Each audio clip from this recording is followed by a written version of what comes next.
So now let's tour around the interface of Google Docs.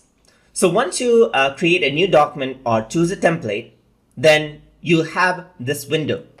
So over here on the top, you can see that this is where you can add in the title, and below that is where you can access the file menus right here. The saving option right here, editing, viewing, inserting, like you can insert charts, drawings, and everything else right here.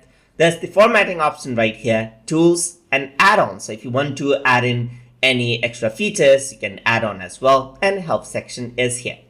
Below that is the quick formatting options right here, like undo, redo, print, and then there's text options, bold, italics, underline, alignment, and bullet points, and so forth, as you can see right here. So all the headings that you apply will appear over here, and then you can change out the mode from right over here as well. On the right hand side, you can see that you can open up the comment history right here. So if anyone adds in a comment, it'll appear here.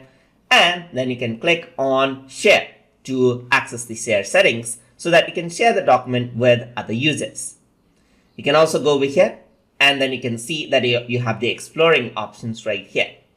And these are where all of the options for Google Docs is available.